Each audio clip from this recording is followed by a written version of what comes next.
All right, easy homemade kimchi. So what you need to make kimchi, you need garlic, which is from our garden, organic, onions from our garden, organic. Obviously, we're not growing ginseng.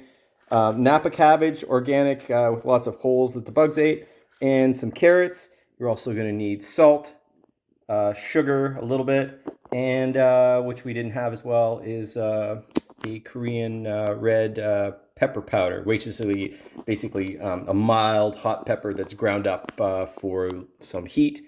And you're going to need a big mixing bowl. And then I'm going to make my kimchi in this glass jar with a lid that you can leave off to burp while it's fermenting. And these are all the things you need. So thoroughly wash your Napa cabbage. You could use any cabbage, really. This is basically the Asian version of the European sauerkraut, kind of a fermented cabbage, but spicy. My lettuce, which I grew, obviously the bugs got a hold of a lot of it, so you could be, as discretionary as you want. I mean, there's nothing wrong with that. I don't like that, but I've got a few pieces with some, bug holes in it. But you can cut it up any way you want. You can leave it chunked like this. You could leave the cabbage whole. You could dice it up even more. It really doesn't matter, whatever way you want it. But that's how you should have your cabbage all diced up, washed, cleaned, and ready to go into the pot with the brine. All right, grab some salt. This is kosher salt. This is not quite a half a cup, but you're going to be putting the salt all over the cabbage. And then we're going to massage it in. And the whole point of this is basically we're creating a very, very salty brine. It's going to take the water out of the cabbage and also act as an antibacterial for anything that might be in there that's bad. But work the salt in really well. And what's going to happen? Let it sit for 20 minutes, but don't crush the leaves, but work it in really nice. And try to get all the leaves and stalks all covered in there. And then we're going to let that sit 20 minutes. We're going to put a plate over it just to weigh it down. And then we're going to start on the carrots, the ginseng, the garlic, and the onions for the sauce that's going to go with it. The only thing I'm missing is a fish paste. I don't like those Asian shrimp pastes and fish pastes. For me, they taste gross. But this is a kind of recipe that you can basically add anything you want. I'm adding carrot. You could add radish. I'm adding ginseng. If you don't like ginseng, don't add it.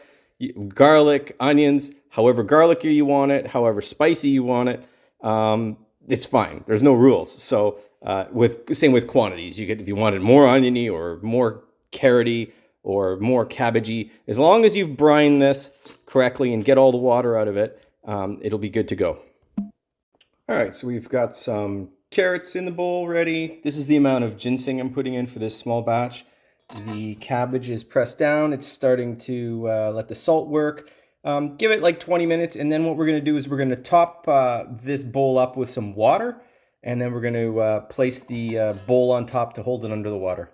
All right, I'm going with 3 fresh onions, kind of a green onion or bunch onion, I think. I'm not sure. I got them out of the garden. And 3 fresh cloves of garlic. I like garlic, so maybe that's a little bit overkill. But that's what I'm going to do. All right, so all of the other ingredients are prepared, and the cabbage is soaking in the brine. Let it soak for an hour, 2 hours, until it gets limp and kind of desiccated, and then we're going to rinse it. Okay, so the cabbage has now been in the brine for 2 hours now, and you can see how it's gotten very flexible. Everything's gotten very flexible. So now what we're going to do, because this is super salty water, we're going to rinse this off a few times and get the salinity mostly out of the liquid that's in there and off the plant. And then this is ready here now. I used 1 tablespoon of the red pepper powder there, and depends how hot you want it. You're gonna have to really watch it. How hot this can get, and when you're mixing it later, you're gonna probably want a set of gloves because it's maybe like a light jalapeno type heat with that red pepper powder. That's the Korean stuff. But that's how much I got in, and I'll show you in a second what we're going to do with this. Okay, so rinse the cabbage off in fresh water. Do a really good rinse job, and then have the same bowl. Obviously, rinse it out. Put some fresh water in there, and we're just going to soak it and try to get as much of the salt out as we can. You do not want it ultra salty. So rinse it off in the fresh water again. Get it around a little bit. I let it sit for a few minutes, and then put it back in the colander and give it a good rinse again. All right, so this is the second rinse now. I just took a bit of it and just taste it. And oh yeah, way too salty still. So you just gotta keep rinsing until we get the salt level down and just something that's acceptable to eat. Okay, so this is the third rinse in water, and it's rinsed in the colander and then placed in water. Let it sit 10 minutes, massage it around a bit, try to get the salt out, tasting each time. It's still a bit too salty, so after this rinse, we'll see how it goes. All right, after 3 rinses, it's done, and we're going to add it into the bowl with all the other stuff. So you're going to mix everything up now, and mix it up as good as you can. And I would wear gloves because the red pepper flakes are pretty hot. And I think we're going to need maybe a few more red pepper flakes than this.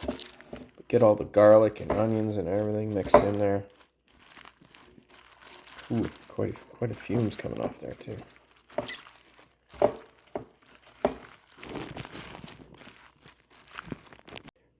So you give your fresh kimchi a really good mix, get it all mixed in. And then you're going to pack it in some sort of jar, plastic container that you can put a little lid on. You do not want to seal the lid. You want the lid to be able to burp any gases coming off of it. And you can eat your kimchi fresh like this, or you can let it sit from 1 to 5 days to ferment.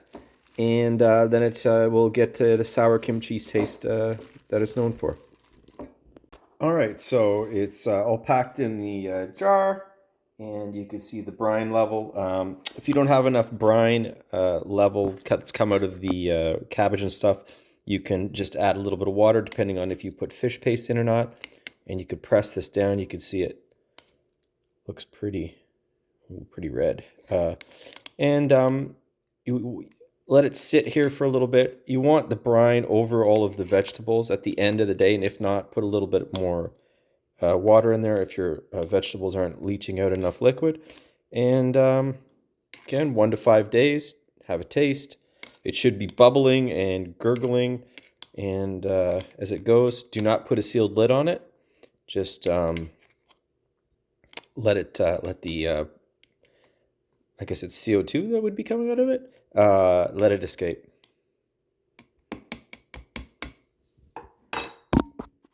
And lastly, just keep the lid loose, whatever we're using, and just keep it in a cool dark spot. There you go. And just have a check on it every day. And after 6 days, the kimchi is ready to eat. Tried it. It's a little bit spicy, but so maybe adjust down in the spiciness. It's very tasty, and I'm just going to keep it in the fridge.